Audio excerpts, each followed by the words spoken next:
राष्ट्रीय समाचार विमत सागर जी महाराज की जय। बड़े मुनि विष्णु सागर जी महाराज की, बड़े विष्णु सागर जी महाराज की। विनागम पंथ, विनागम पंथ। जय हो जय हो जय हो जय हो जय हो भगवान।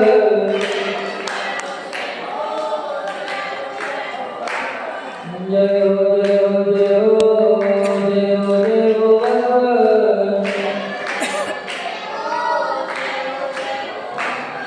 जय हो जय हो जय हो जय हो भगवान।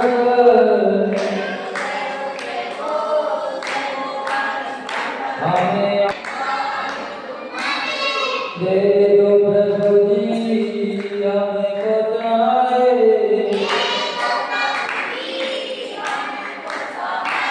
शांतिनाथ भगवन भगवन भगवन।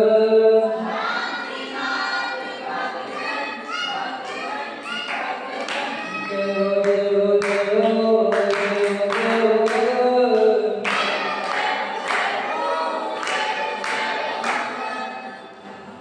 सारे त्यागी सारी प्यारी लागे। दर्शन जो पाया निराग करे।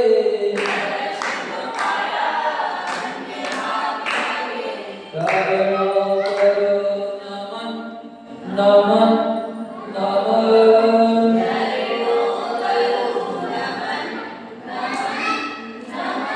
जय हो जय हो जय हो जय हो भगवान।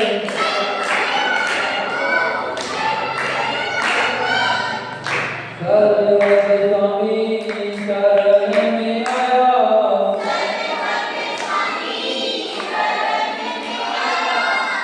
कहीं न मिला जो वह सुख पाया। हरे चित रोए नयन नयन नयन।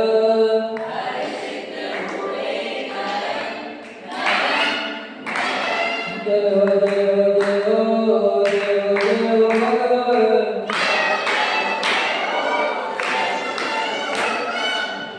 जित रोग दुखी आप गाते। हमें गुण गाने भक्त बन जाते।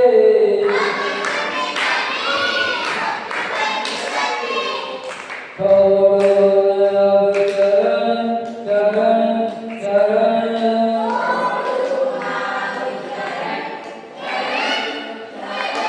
जय हो जय हो जय हो जय हो जय हो भगवान। दुखिया होई द्वार पे आए।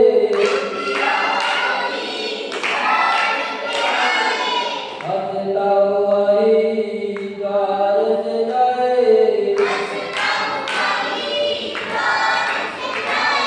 श्रद्धाओं पावन पावन पावन।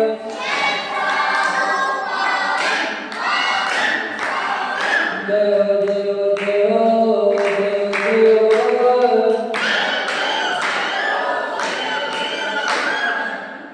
जो देवादेव भगवान के शांतिनाथ भगवान की परम विराट समाचार विमत सागर जी महाराज की जय।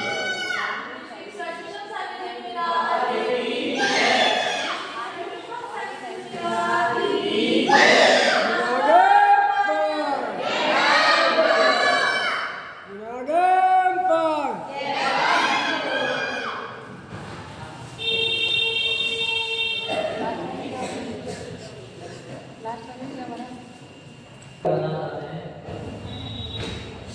तो अनेक प्रकार चिंतन करते रहना चाहिए। अगर वैराग्य अपने शरीर के मानव है तो 12 भावों का चिंतन सतत करते रहना चाहिए। साधु के लिए कहते हैं कब प्रतिक्षण हर क्षण साधु को 12 भावों का चिंतन में ही लगे रहना चाहिए और कोई साथ में कभी नहीं। एक ही साथ पढ़ेगी जरूरत नहीं है 24 घंटा मात्र एक ही कार्य में लगे रहो, 12 भावना का चिंतन मनन करते रहो, तो आपका कभी भी खाई हो नहीं। क्यों? क्योंकि 12 भावना वैराग्य की जन्म है। इसकी जन्म है वैराग्य की जन्म है 12 भावना है। अगर वैराग्य लाना है और आगे पथ पर बढ़ना है तो निश्चित ही 12 भावना का चिंतन करें। जो व्यक्ति 12 भावनाओं का चिंतन कर लेता है उसका निश्चित ही वैराग्य दृढ़ हो जाता है। और जो अगर साधु भी बन गए फिर भी अगर 12 भावनाओं का चिंतन नहीं करते हैं तो साधु बनने के बाद जो है संसार के करते हैं डूब सकते हैं। तो आचार्य आज ये कह रहे हैं कि संसार में कोई भी विद्या नहीं है। क्या नहीं है? एक आया जगत में कौन? अकेला। अकेला ही जगत में आते हैं और अकेले ही जगत से जाते हैं। बाकी जितने भी साथी संबंधी हैं ये अपने अपने स्वार्थ की वसीयत अपने से जुड़ जाते हैं। उनका स्वार्थ सकता है तब तक अपने साथ रहते हैं और स्वार्थ पूरा हुआ और चलते हैं। यहाँ तक कहते हैं कि स्वार्थ के समय गधे को भी बाप बना देते हैं। गधे से भी बाप लेने के लिए तैयार हो जाते हैं, लेकिन स्वार्थ चलते ही फिर उसे कोई बाप नहीं। तो संसार की बड़ी विडंबना है। अब रोए तो किसके लिए रोए व्यक्ति? अनित्य भावना कह रही है कि जो दिख रहा है उसके लिए रोए कि जो चला गया उसके लिए रोए? किसके लिए रोए? राजा जनक का एक उदाहरण आता है कि राजा जनक बहुत ही शक्तिशाली राजा, कर्तव्यनिष्ठ राजा था, महान पुरुषों ने किया, धार्मिकता गुरुओं से जुड़ा था। पर एक दिन जैसे रात को सोया तो सोते ही उसको क्योंकि इस दुनिया में हमेशा ही स्वप्न चलता है।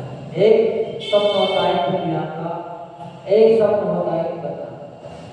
आँख खोलते हैं तो सामने स्वप्न चल हो जाता है खुली आँख। आँख बंद करते हैं तो स्वप्न चल हो जाता है बंदी आँख। जो सामने नहीं है वो भी सामने ऐसा दिखता है कि वही सत्य है। तो राजा जनक को भी एक स्वप्न आया, स्वप्न देख रहा है, स्वप्न में किसी पड़ोसी राजा ने उसके राज्य पर आक्रमण कर दिया और इतना जबरदस्त आक्रमण कर दिया कि संभाल भी नहीं पाया। इतने में उन्होंने चारों ओर से घेर लिया। अब व्यक्ति अगर किसी संकट में फंस जाए, दुविधा में फंस जाए तो फिर व्यक्ति को केवल अपने प्राण ही प्यारे लगते हैं कि कैसे न कैसे करके प्राण बच जाए तो इस संक्रमण दोबारा होना सीखना है। तो ऐसे ही हुआ, स्वप्न में ही स्वप्न देख रहा है और बच के भागने की कोशिश की, वहां से निकला, दौड़ता जा रहा है, दिन रात दौड़ रहा है, तो कहीं जंगल मिल जाए, छुपने की ओट मिल जाए, पर वो नहीं मिली। राजा था पर फिर दौड़ता चला जा रहा है, दौड़ता चला जा रहा है। धूल मिट्टी के कारण उसकी पहचान भी हुई है कि राजा है कि या भिखारी है। जब आगे नगर दिखाई दिया तो दौड़ते दौड़ते की भूख प्यास लग गई, भूख के हमारे हाल गया। सामने जैसे ही मार्केट में गया, बाजार में गया तो देखा कि कोई धर्मात्मा जीव कुछ खाने की वस्तुएं बांट रहा है, प्रसादी बांट रहा है और लेने वाले भिखारियों की भीड़ लगी है। अनाथ दिनों की भीड़ लगी है, सभी ले रहे हैं। पर जब भाग्य उल्टा हो जाता है तो कहीं कुछ मिलता है। कितना भी पुरुषार्थ करो पर भाग्य की गुरु से जुड़ के ये भी होता है। फिर भी कहते हैं कि पुरुषार्थ नहीं छोड़ना चाहिए, तो उन्होंने पुरुषार्थ नहीं किया। वो भी भिखारियों की लाइन में भिखारियों की तरह खड़ा हो गया जबकि राजा था। पर किस्मत देखो, सबको खींचती बांटी जा रही थी। वहां क्या बांटी जा रही थी? खींचती बांटी, सब ले रहे थे और लेते लेते जैसे उसका नंबर आया तो खींचती खत्म हो गई। वो भी नसीब नहीं। पर देने वाले ने जैसे उसकी तरफ नजर उठाई तो देखा तो कोई परिस्थिति का मारा है, विशेष परिस्थिति में इसको उसे भूख लग रही होगी, कोई कहीं से आया होगा। तो देने वाले को भी कुछ दया आई, उसके भी परिणाम कुछ सही है। तो उसने क्या किया कि खींची तो खत्म हो गई, लेकिन जो बगल में यहाँ छेड़ गई थी बची कुछ थी वो भी उसने कुछ शुरू किया और एक पत्थर में उसको निकाल दिया। निकालने के बाद उसने कहा लो भैया तुम इसी को ले जाओ। उसको देखकर वो जली हुई किसी को देखकर बड़ा खुश हुआ। तब उसको उधर मूर्ति के ले गया। कुछ तो भूख शांत होगी और एक सुरक्षित स्थान देखकर पत्थर नीचे रखी जिसे खाने को हुआ तो 4 कुत्ते और जगह पड़े हुए और उसकी चीजों भी सीख के लिए। जब मुसीबत आती है तो चारों तरफ जब वो छीन के नहीं तो हुए तो मुझे चीख निकल पड़ी, आह निकल पड़ी।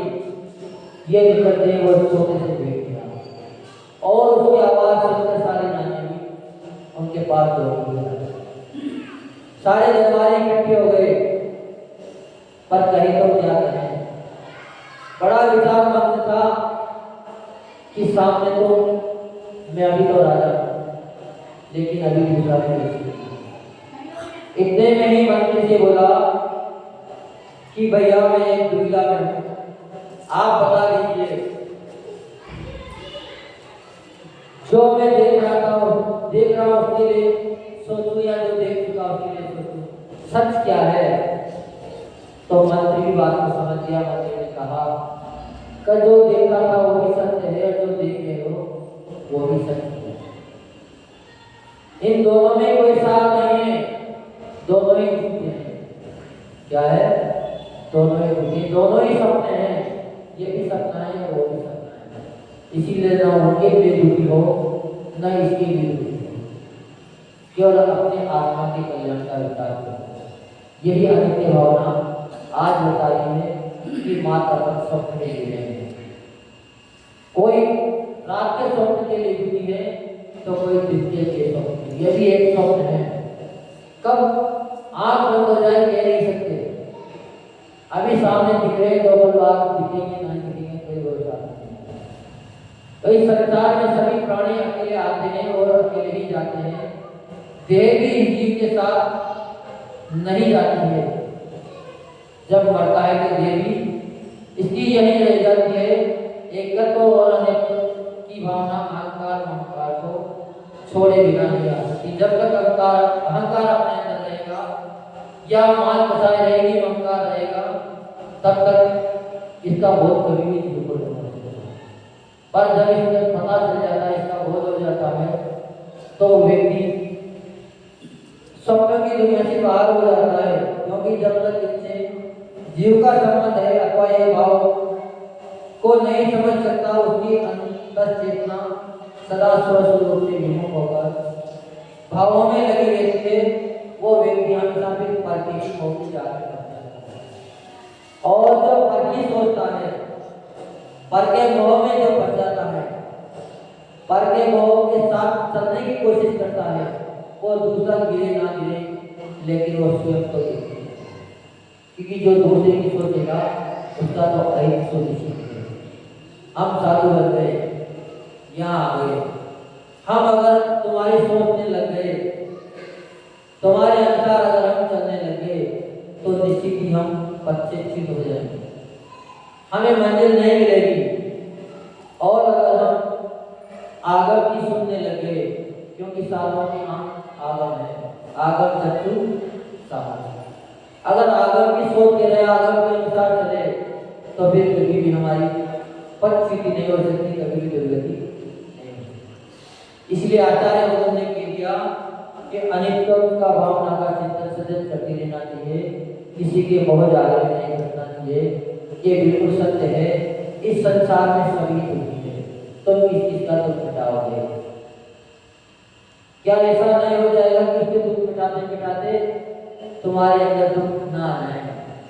क्योंकि जो दूसरे के दुख मिटाने में लग जाता है उसको स्वयं दुखी हो जाना पड़ता है, क्योंकि दुखों को देखोगे तो आप भी दुखी हो जाओगे।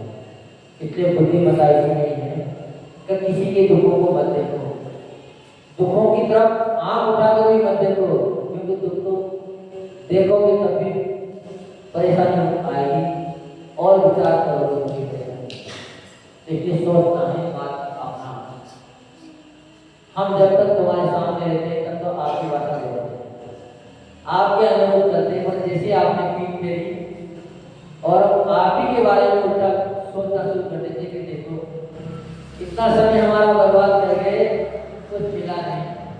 हाँ, जितना कचरा घर में था सारा कचरा हमारे पास हो गए, अब हम उस कचरे को देखते हैं तो हम दूसरे की सफाई करने के लिए थोड़ी है। जो दूसरे घर की सफाई करता है वो नौकर कहलाता है। कौन कहलाता है? वो नौकर कहलाता है। और हम बना के उन्हें चलते फिरते भगवान। अब भगवान के भी नौकर हो नहीं सकते, पर सभी ने क्या समझ रखा है कि ये तो नौकर है, क्योंकि नौकर को तो काम बता के जाता है। नौकर के पास ही सारा कचरा उड़ेल दिया जाता है कि मेहनत करते रहिए बेटा, है ना। तो आज के संसार की हालत यही है। पर आचार्य भगवान इसमें ये कह रहे हैं कि जब तक तुम पर के लिए उलझे रहोगे तब तक अपना निजात नहीं आएगा। इसीलिए जो कचरा लेके आ रहे हैं उसके कचरे की तरफ देखो ही मत, क्योंकि तुम अगर नजर मिलाओगे तो वो नजर मिलाने की कोशिश करेगा, अगर तुमने नजर नहीं मिलाई तो वो भी देख के वापस चला जाएगा। ऐसा दृष्टांत बिल्कुल सामने। एक व्यक्ति हमसे अभी 5 बजे करीब की बात है, हमसे कुछ पूछता है, उम्मीद लेके आया था 3 दिन से उनके हमारे पास सुनना आ गई थी तो कुछ पूछना है, कुछ पूछना है। व्यक्ति आया तो थोड़ा हमने समझ गए थे कि ये व्यक्ति जब हमने तो दिखा नहीं करता, पहली बार ही आया तो वो सोचना सुनते समझ गए थे कि ये व्यक्ति उसी काम के लिए आया। पर जैसे ही आया तो हमने निगाह और पहले तो निगाह सामने थी, फिर निगाह हमने नीचे झुका दी। वो 2 मिनट खड़ी भी रहे, पर हमारी निगाह ऊपर नहीं थी तो वहां से चल दिए, क्योंकि सब चाहते हैं कि कुछ आपसे से मिले तो बात करें। अगर कोई आपको चाहता भी है और आप उसकी तरफ मुस्कुराए ना, तो क्या वो किसी को आकर्षित कर सकता है? जब अपन उसको लिफ्ट देंगे तभी उसके कदम आगे बढ़ेंगे। तो आचार्य वो समझा रहे हैं बेटा तुम किसी की लिफ्ट मत दो।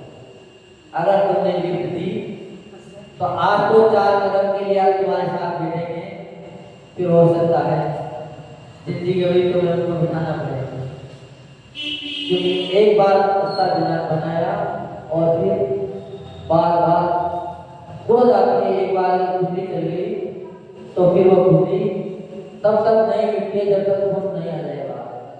खून आने के बाद वो खुजली रुक पाती है, तब भी रुक जाए तो फिर भी बार बार जैसे ही थोड़ा सा खून दिखे रुक जाता है व्यक्ति, पर फिर दोबारा वापस खुजली चल जाती है।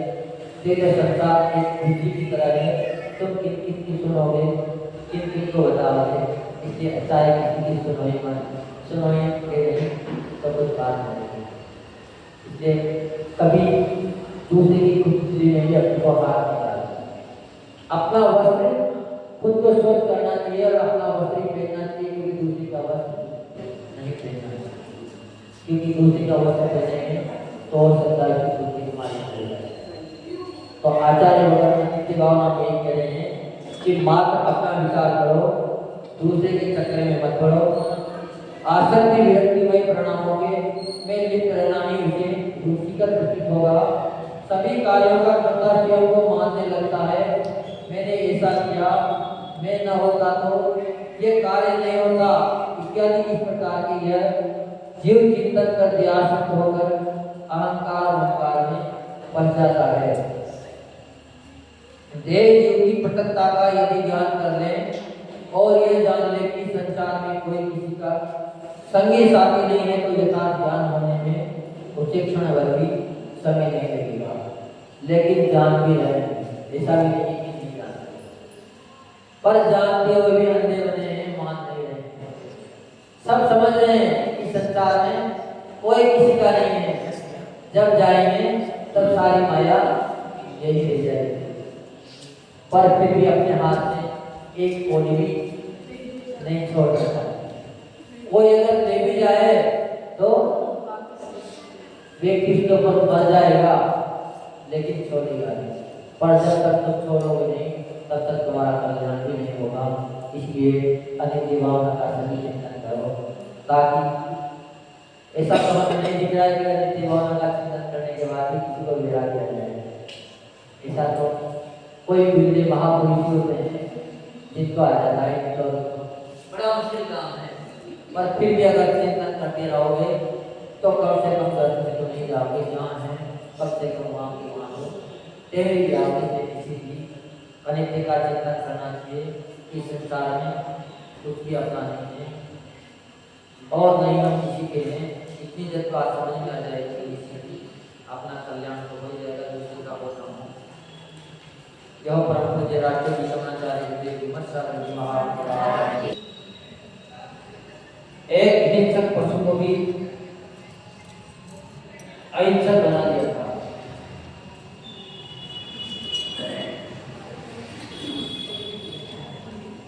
एक हिंसक पशु को भी अहिंसक बना दिया था।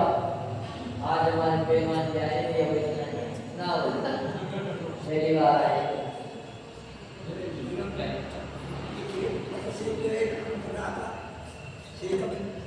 का उत्तर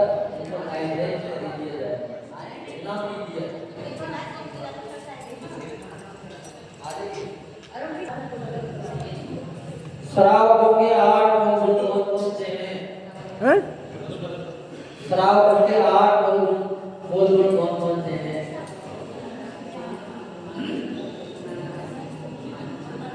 आप सभी शराब को हो नहीं हो तो कम से कम शराब के 8 गुण को मालूम होना ही चाहिए।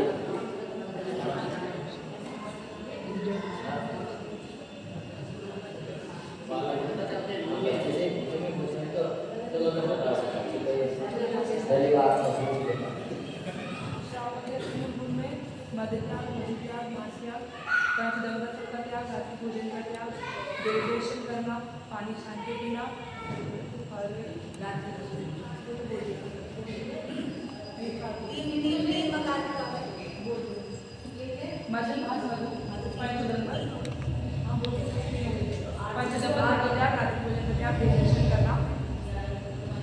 छान के पीना और चलो इनका है कोई आपका की कोशिश में आओगे। हाँ क्यों? क्योंकि महाराज के 28 गुणों को तो आपको देखने की कोशिश करता है कि महाराज के 28 गुण नहीं पा रहे हैं, पर हम पा रहे हैं नहीं पा रहे हैं। पहले अपनी तरफ भी देख लेना चाहिए। सामने एक उंगली करो इधर चार अपने को ध्यान रखना चाहिए।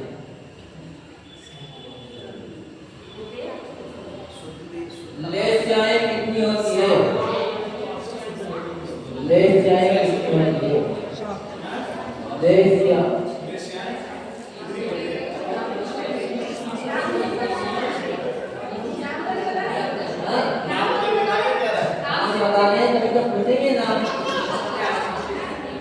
जरूरी है। कोई नहीं है रोज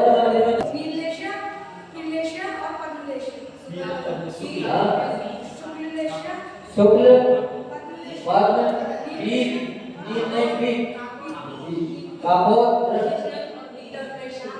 नील होता है।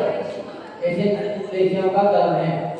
तो अपने अपनी लेशियों को सब समझे कम किस लेशिया वाले हैं। इसलिए आज ये बातें बताई जा रही है कि अपना भी मूल्यांकन किया जाए तो इनाम दी जाएगी।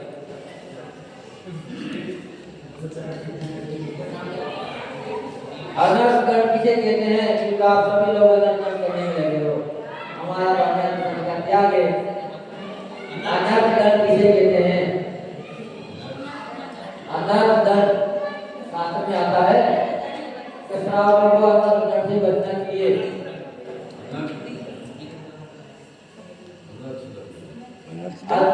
पहले स्वाध्याय की चीजें हैं, जबकि सब लोग बड़े बड़े शास्त्रों का स्वाध्याय कर रहे हैं।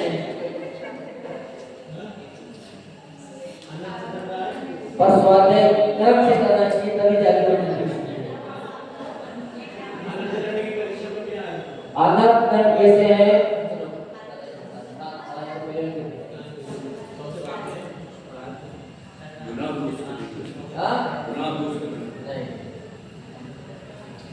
अनर्थ कर्म का मतलब होता है बिना प्रयोजन के किसी वस्तु का संग्रह करना, किसी वस्तु को काम में लेना। ये जीव नहीं लेना चाहता है।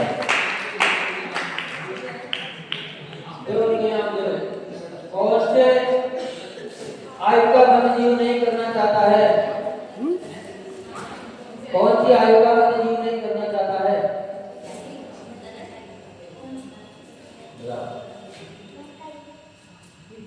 नीचे बैठ जाइए जल्दी।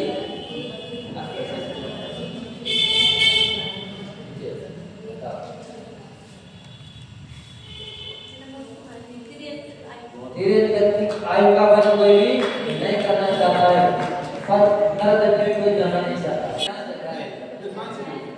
शुरू हो गया, एक दो लाइन जल्दी से उड़ान हो जाएगा। और बच्चे दो तीन बच्चे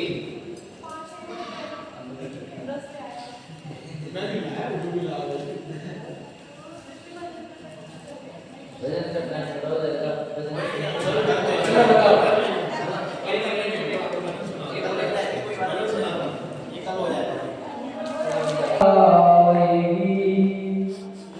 बात समझो गे तो हर बात समझ आएगी। मन दीप मन का जले तो दीपावली मन जाएगी। बात समझोगे तो हर बात समझ आएगी। हर खुशी आपके अंदर से ही निकलती है। हर खुशी आपके अंदर से ही निकलती है। खुद में आओगे तो खुद में आओगे तो खुद की खुशी मिल जाएगी। दीप जलते खाक होते दीप ज्योति से ज्योति मिल जाएगी तो दीपक में फिजा आएगी। बात समझोगे तो हर बात समझ आएगी।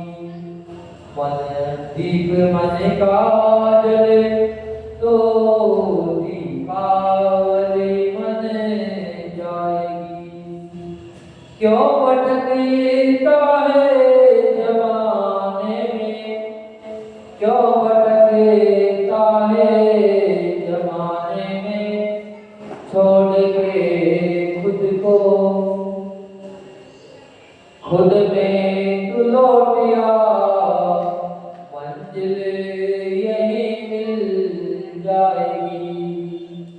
बात समझोगे तो हर बात समझ आएगी।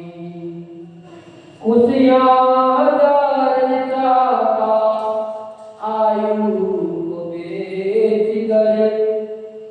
खुशियाँ हजार चाहता आयु को बेच गए। क्या हाथ तेरे आएगा तू देख सोच कर। जब आयु चली जाएगी तो क्या मिलेगा तुझे? इसके लिए भी तो कमा रहा है। बात समझोगे तो हर बात समझ आएगी।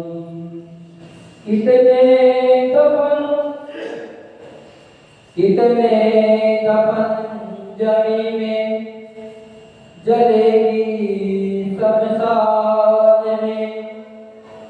दुनिया में बादशाह थे तू देगी सोच कर, बात समझोगे तो हर बात समझ आएगी।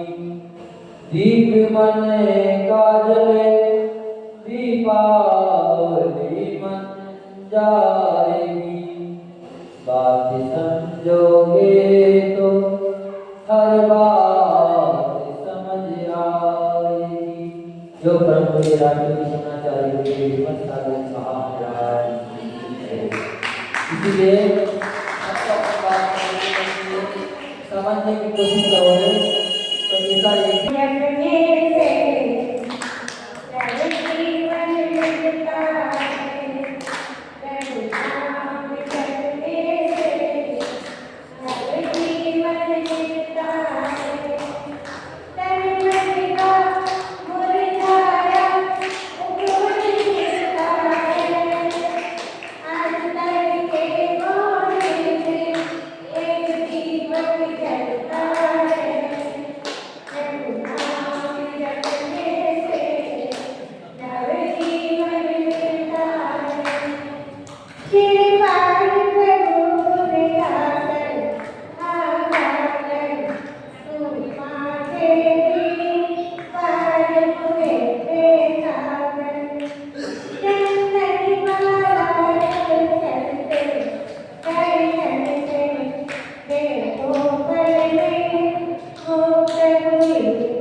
श्रीमद प्रगति महाराज की जय।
बाल्य ब्रह्मचारी गुरुवर्णा झूठा जग भाया। बाल्य ब्रह्मचारी गुरुवर्णा झूठा जग भाया। गुरु विराग के चरणों आकर, गुरु विराग के चरणों आकर सैया में अपनाया। गुरुवर हम सब उतारे धारी आरे, ओ गुरुवर हम सब उतारे धारी आरे। धरती अंबर दसों दिशाएं वंदन करती है।